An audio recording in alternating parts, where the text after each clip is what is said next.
here's an example of the Pareto distribution. There's a rule of thumb that if you run a company that 20% of your employees do 80% of the work, or that 20% of your customers are responsible for 80% of your sales, or that 20% of them are responsible for 80% of the customer service calls. Same thing, but that's not exactly the rule. The rule is worse than that. The rule is, in a given domain, the square root of the number of people operating in that domain do half the productive work. So you think, well, you have 10 employees, 3 of them do half the work. It's like, yeah, okay. What if you have 100 employees? Then 10 of them do half the work. What if you have 1,000 employees? Well, then it's 30. And if it's 10,000 employees, then it's 100. And this actually turns out to be a rather ironclad rule. It applies across very, very many situations. It applies, for example, to the mass of stars and the size of cities. So you can see how universal it is as a law. And it's something like those that have more get more, and those that have less get less. That's the Matthew principle, right? To those who have everything, more will be given. From those who have nothing, everything will be taken away. And the economists sometimes call that the Matthew principle. And so what that lays out is a world that's rife with inequality. So you hear this idea that I think it's the 85 richest people in the world have more money than the bottom 2 billion. That's a Pareto distribution phenomena. And you might say, to hell with capitalism for producing that. It's like, sorry, you got your diagnosis wrong. It's a natural law. It's no matter what society you study, you get a Pareto distribution of wealth. You get a Pareto distribution of number of records recorded. You get a Pareto distribution of number of songs written or goals scored. Like any creative product has that characteristic. And it's partly because as you start to become successful, let's say, people offer you more and more opportunities. And as you start to fail, people move away from you and you plummet. And so, okay, so that's rough. So what it means is that there is always a landscape of inequality. And I'm not saying that we shouldn't do anything about it, although I am saying that we don't know what to do about it. That's the thing, because you can modify the Pareto distribution of wealth, let's say, but we don't know how to do it without maybe disrupting the system so completely that it collapses, which is what happened in the Soviet Union, for example, and in Maoist China. They were trying, at least in principle, to adjust inequality. But the cure was far worse than the disease. And the truth of the matter is, we actually don't know technically how much inequality there has to be to generate wealth. We can guess, and you could say, well, there should be less, and you might say, well, there should be more. If you're left-wing, you'd say less, and if you're right-wing, you'd say, well, we'll just let the inequality flourish. But we do know that it's inevitable, and we also know that we don't know how to regulate it. So, there is inequality. What that means is there's always going to be people around that are better at something than you are.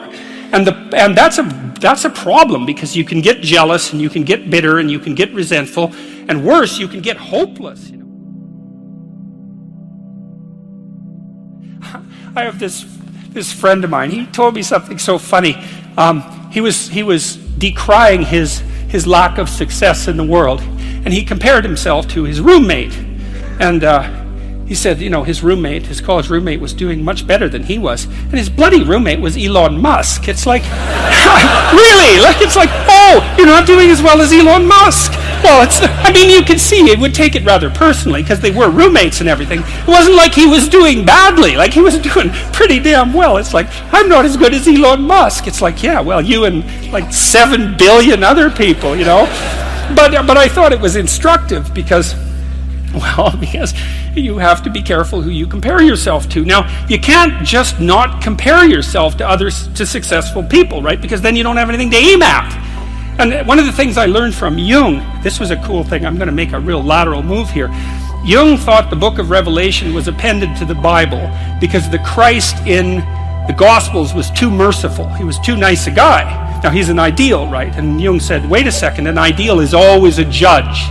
That's the thing about an ideal, because you're not as good as your ideal, so your ideal is a judge. Revelation has Christ coming back as a judge, and that was Jung's explanation at the level of the collective unconscious for the pasting of that remarkably strange and terrible book onto the end of the Bible.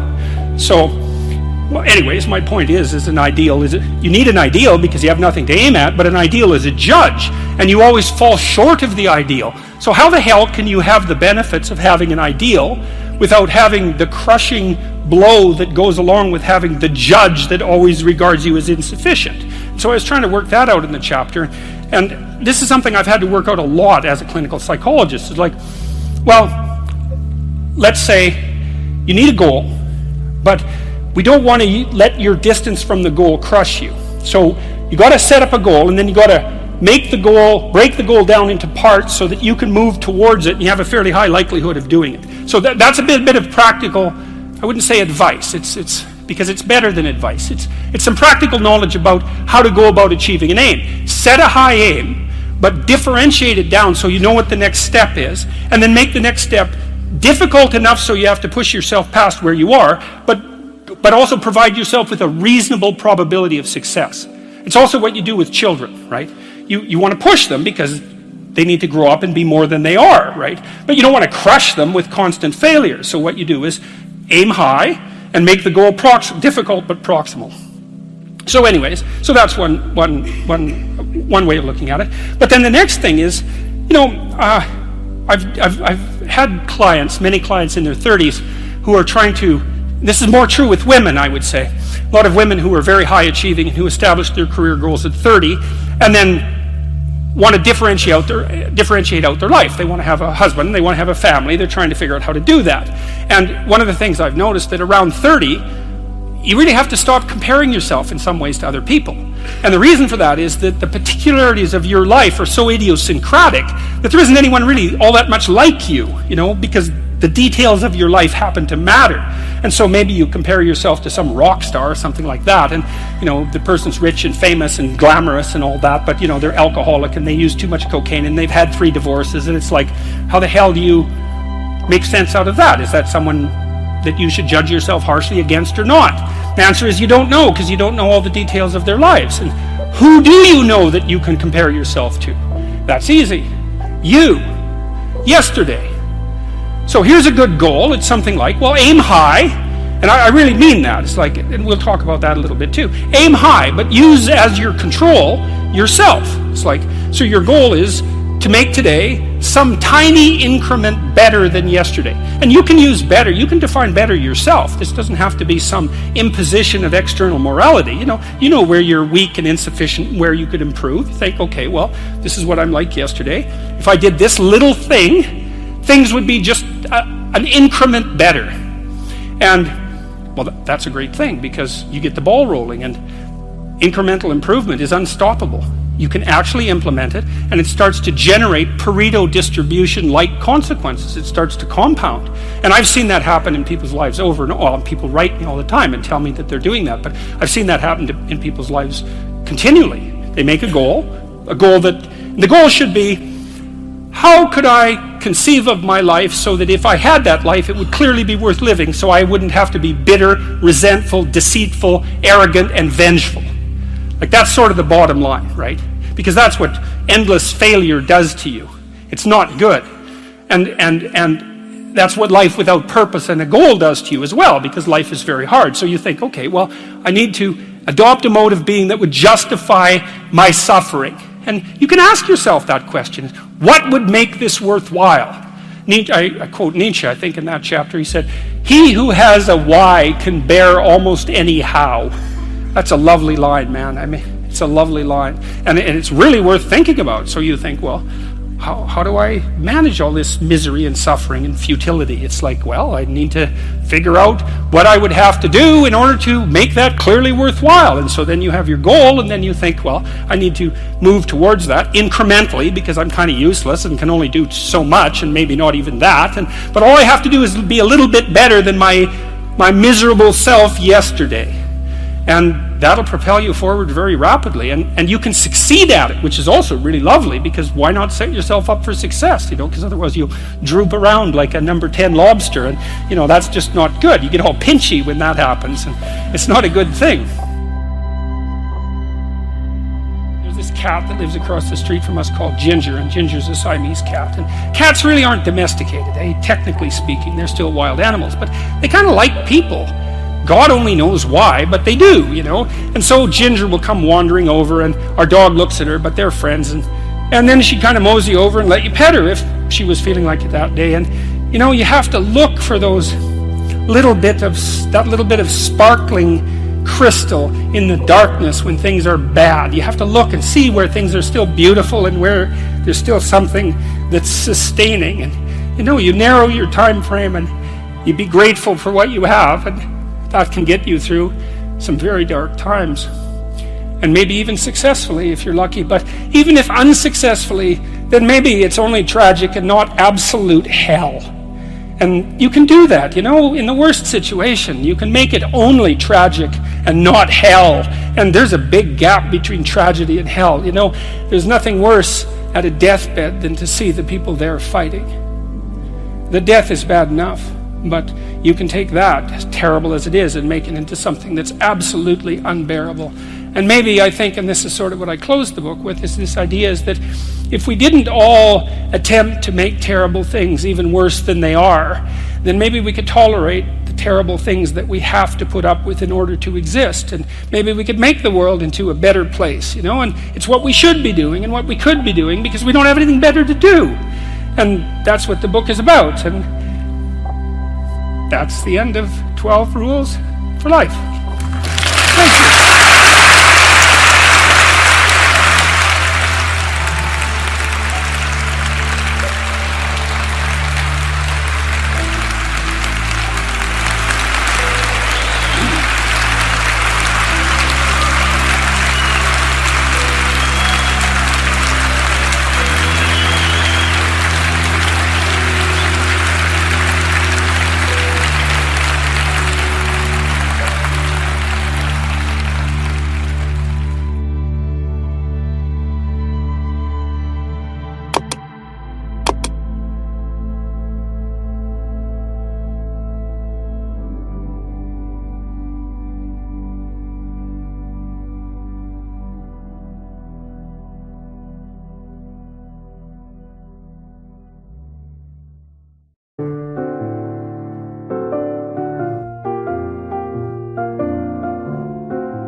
Anh hay mơ mộng mình thứ xa xôi, không màng về tình ái muôn nơi, sống cho là trọn kiếp đây thôi, đâu quan tâm gì chuyện đời. Thế mà lại ngâm tương tư, ông tầm bà mối xe tơ, đêm nằm trộm nhớ mơ mơ về ai. Thì ra anh yêu rồi, từ ánh mắt nụ cười, từ đôi môi gọi mưa sao xuyến lòng anh. Thì ra mê em rồi, ngày hay đêm ôm lời, chỉ nghĩ đến em thôi, đó là do anh đã yêu rồi, anh đã yêu rồi, anh đã yêu rồi. Anh đã yêu rồi, anh đã yêu rồi.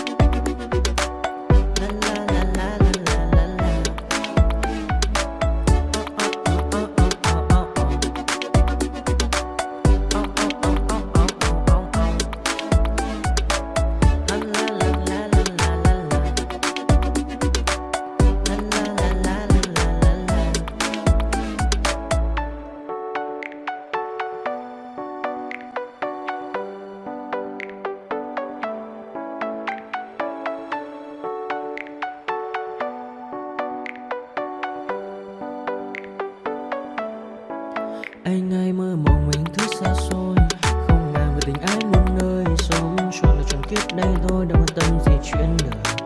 Thế mà lại nằm tương tư, ông tầm 31 xe tơ. Đêm nằm trộm nhớ mơ mơ về ai. Thì ra anh yêu rồi, từ ánh mắt nụ cười, từ đôi môi gọi mơ sao xuyến lòng anh. Thì ra mê em rồi, ngày hay đêm.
retribution.